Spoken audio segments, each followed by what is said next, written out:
പ്രിയപ്പെട്ടവരെ, നമസ്കാരം. നമ്മളിങ്ങനെ പലതരത്തിലുള്ള അധ്യായങ്ങൾ അവതരിപ്പിച്ചുകൊണ്ടിരിക്കുകയാണ്. എല്ലാം മനുഷ്യഗന്ധിയാണ്. മനുഷ്യന് വേണ്ടപ്പെട്ട കാര്യങ്ങളാണ്, പ്രയോജനപ്രദമായ കാര്യങ്ങളാണ് അവതരിപ്പിക്കുന്നത്. അല്ലാതെ എക്സാജറേഷൻസോ അല്ലെങ്കിൽ അന്ധവിശ്വാസങ്ങളോ ഒന്നും നമ്മളുടെ അധ്യായങ്ങളിൽ പെടുന്നില്ല. ഇന്ന് തൊഴിലിനെ കുറിച്ചാണ് പറയുന്നത്. തൊഴിലാണല്ലോ നമ്മുടെ ദൈവം. ഏതൊരു മനുഷ്യൻ്റെയും പ്രധാന ദൈവം തൊഴിലാണ്. തൊഴിലില്ലാത്തവൻ ഒരു പിശാചാണ്. അവൻ്റെ മനസ്സിൽ വേണ്ടാത്ത ചിന്തകൾ വരും, മനോവികാരങ്ങൾ, വിചാരങ്ങൾ പലതരത്തിൽ ക്രോഡീകരിക്കപ്പെട്ട് അത് പല വഴിക്ക് പല ദുരനുഭവങ്ങൾ ഉണ്ടാക്കും. അതസ്ഥാനത്ത് തൊഴിലുള്ളവനെ സംബന്ധിച്ചിടത്തോളം അവൻ ആ തൊഴിൽ വ്യാപൃതനായി അവൻ്റെ ജീവിതം മുന്നോട്ട് കൊണ്ടുപോകുന്നു. തൊഴില് ഉണ്ടായിട്ടും ആ തൊഴിൽ നഷ്ടപ്പെടുത്തുക അല്ലെങ്കിൽ ആ തൊഴിലിന് പോകാതിരിക്കുക, ഇത്രത്തോളം മഹാപാപമായ ഒരു കാര്യം നമ്മുടെ നിത്യജീവിതത്തിൽ ഇല്ലെന്ന് വേണം പറയാനായിട്ട്. തൊഴിലിന് വേണ്ടി നമ്മൾ സഹിക്കുന്ന ത്യാഗങ്ങൾ, വിദേശ രാജ്യങ്ങളിലേക്ക് കേരളം ഇന്നൊരു വൃദ്ധസദനമായി മാറിയിരിക്കുകയാണ്. കാരണം രാഷ്ട്രീയക്കാരുടെ ഇടപെടലുകളും പുറം വാതിൽ നിയമനങ്ങളും അർഹതയുള്ളവർക്ക് ജോലി കിട്ടാതെ വരുന്ന അവസ്ഥയും കുട്ടികളെയും ചെറുപ്പക്കാരെയും വിദേശത്തേക്ക് പോകാനായിട്ട് പ്രേരിപ്പിക്കുകയാണ്. ആ പ്രേരണ ഏറെക്കുറെ ശരിയാണ്. തെക്കൻ കേരളത്തിൽ പല വീടുകളും പൂട്ടിക്കിടക്കുകയാണ്. കുടുംബസമേതം കുട്ടികളുടെ കൂടെ മാതാപിതാക്കൾ വിദേശത്താണ്. മധ്യ കേരളത്തിലും വടക്കൻ കേരളത്തിൽ അത്രത്തോളമില്ല. മധ്യ കേരളത്തിലും സ്ഥിതി വിഭിന്നമല്ല. തൊഴിലാണ് പ്രധാനം. കാനഡ മലയാളികളെ കൊണ്ട് നിറഞ്ഞിരിക്കുകയാണ്. UK മലയാളികളുടെ തള്ളിക്കയറ്റമാണ്. ദുബായ്, ഖത്തർ അതുപോലുള്ള രാജ്യങ്ങളിലേക്കുള്ള തള്ളിക്കയറ്റം നിന്നുപോയി. അവിടെ വലിയ താല്പര്യം ആളുകൾക്കില്ല. ഇപ്പോൾ ഏതെല്ലാം രാജ്യങ്ങളുണ്ടോ, എവിടെയെല്ലാം സ്ഥലങ്ങളുണ്ടോ അവിടെയെല്ലാം മലയാളികൾ തിങ്ങിക്കൂടുകയാണ് ജോലിക്ക് വേണ്ടി. പഠനാർത്ഥം പോകുന്നു. അത് കഴിഞ്ഞ് ആ വിസ തീരുമ്പോൾ അവിടെ എന്തെങ്കിലും ഒരു താൽക്കാലിക ജോലിയിൽ ചെന്ന് പെടുന്നു, പിന്നെ സ്ഥിരപ്പെടുന്നു. അങ്ങനെയാണ് ഇന്ന് നടക്കുന്ന കാര്യങ്ങൾ. പല രാജ്യങ്ങളും വിദേശത്തു നിന്നുള്ള തൊഴിലവസരങ്ങൾ നിഷേധിക്കുന്നു, അവരെ തള്ളുന്നു, അവരെ നാട്ടിലേക്ക് പറഞ്ഞുവിടുന്നു, നിർദ്ദയം പറഞ്ഞുവിടുന്നു.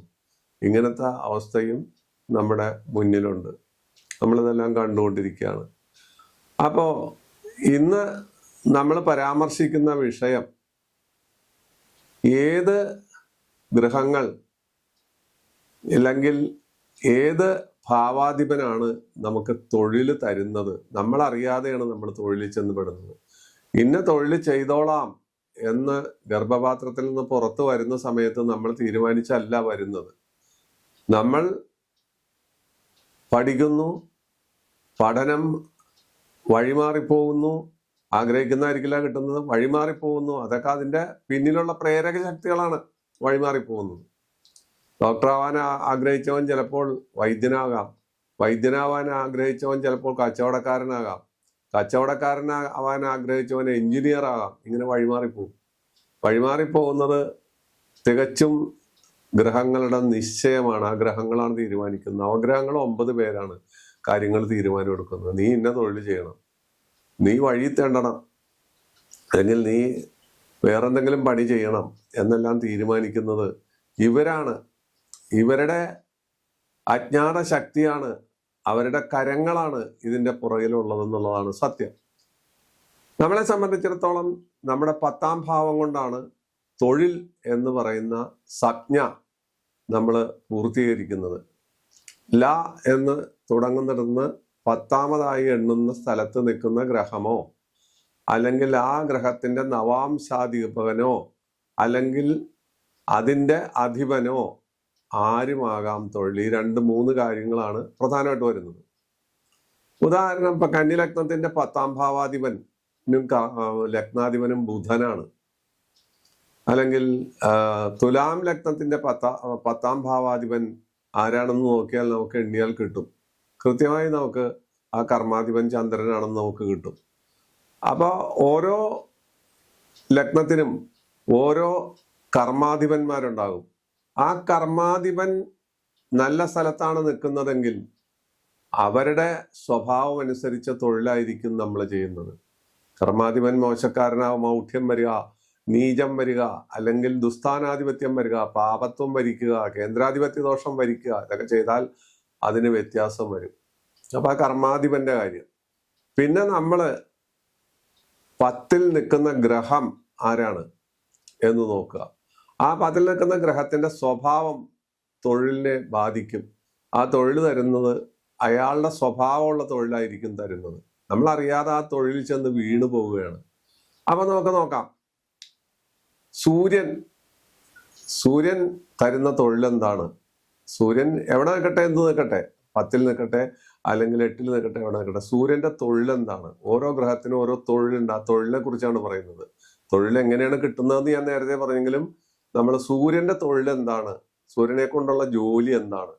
ഔഷധം എന്ന് വെച്ചാൽ ഡ്രഗ്സ്, സ്വർണ വ്യാപാരം, അതുപോലെ പോസ്റ്റ് ഓഫീസ്, വാർത്താവിനിമയം, അത് IT വരെ എത്താം, വാർത്താവിനിമയം, കച്ചവടം, അതുപോലെ ഗവൺമെന്റ് ജോലി, ഇതുപോലുള്ള ഒരുപാട് കാര്യങ്ങൾ.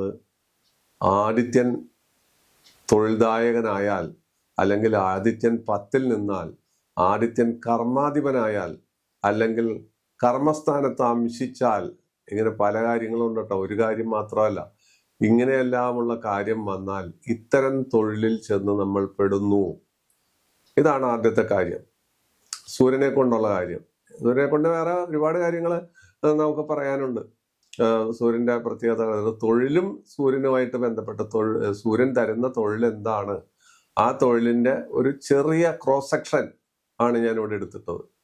ഇനി ചന്ദ്രനെ നോക്കാം നമുക്ക്. സൂര്യൻ കഴിഞ്ഞാൽ ചന്ദ്രനാണ്.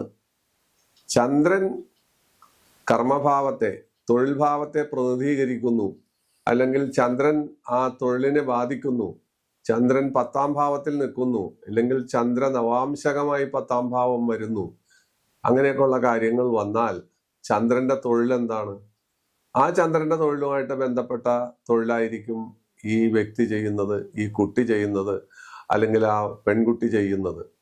ചന്ദ്രൻ ജലമയനാണ്. ജലമയനാണെന്ന് പറഞ്ഞാൽ ജലസംബന്ധമായ കാര്യങ്ങൾ, മരുന്നുകൾ പലതും ജലമായി ബന്ധപ്പെട്ടതാണ്.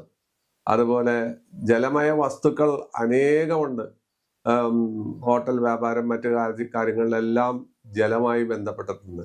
വൈദ്യം, കൃഷി, ഭൂമി, വിനോദം, അതുപോലെ വസ്ത്രം മുതലായ കാര്യങ്ങളെല്ലാം ഔഷധീശൻ എന്നു പേരുള്ള ചന്ദ്രന്റെ തൊഴിലാണ്. ഔഷധീശൻ എന്നുള്ള പേര് കൂടി ചന്ദ്രനുണ്ട്. അപ്പോ ആ ചന്ദ്രന്റെ തൊഴിലാണ് ഈ പറയുന്നത്.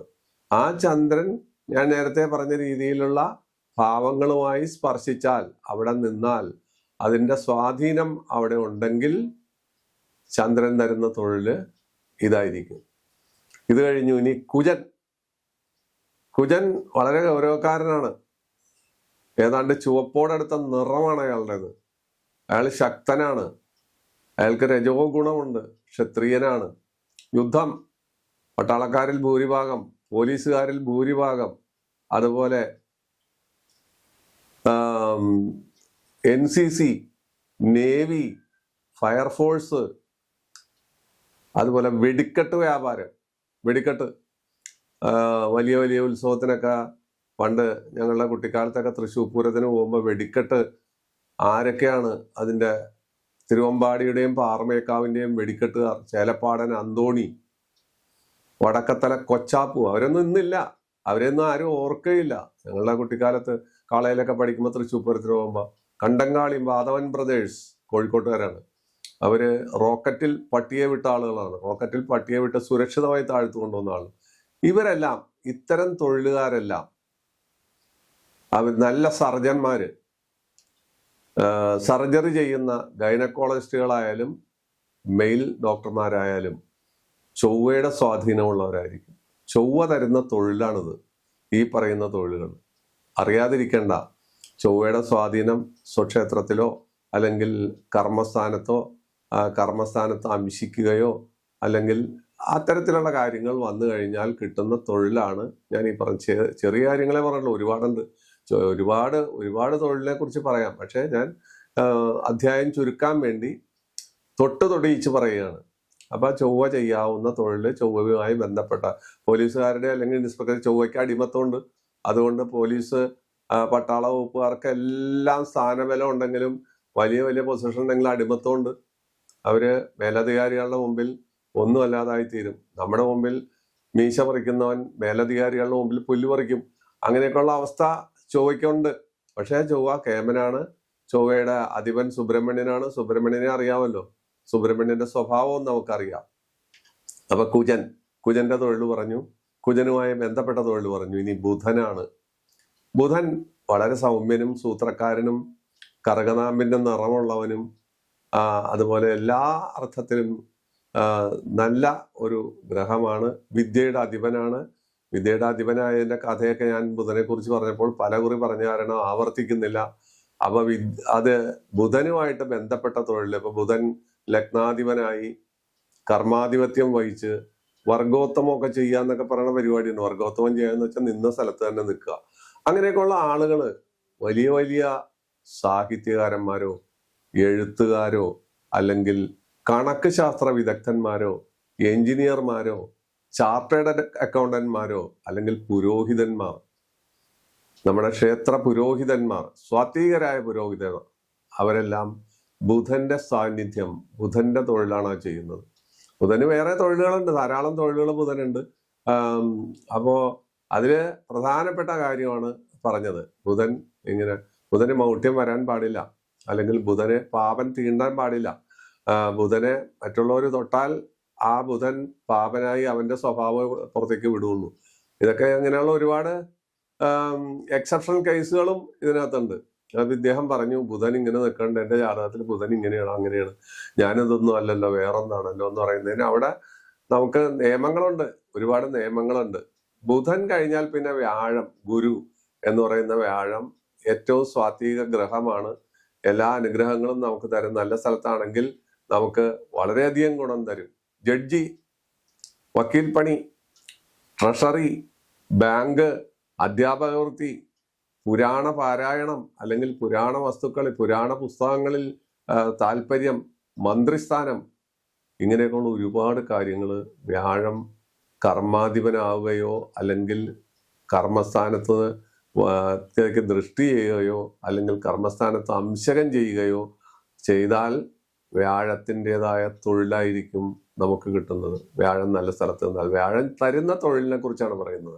പിന്നെ അത് നമ്മളുടെ ജാതകത്തിൽ നിൽക്കുന്ന സ്ഥലത്തെ കൂടി നമ്മൾ സ്പർശിക്കുന്നു എന്ന് മാത്രം. അടുത്തത് ശുക്രനാണ് വരുന്നത്. ശുക്രൻ ഈ പറഞ്ഞ രീതിയിൽ ആള് വളരെ രസികനാണ്.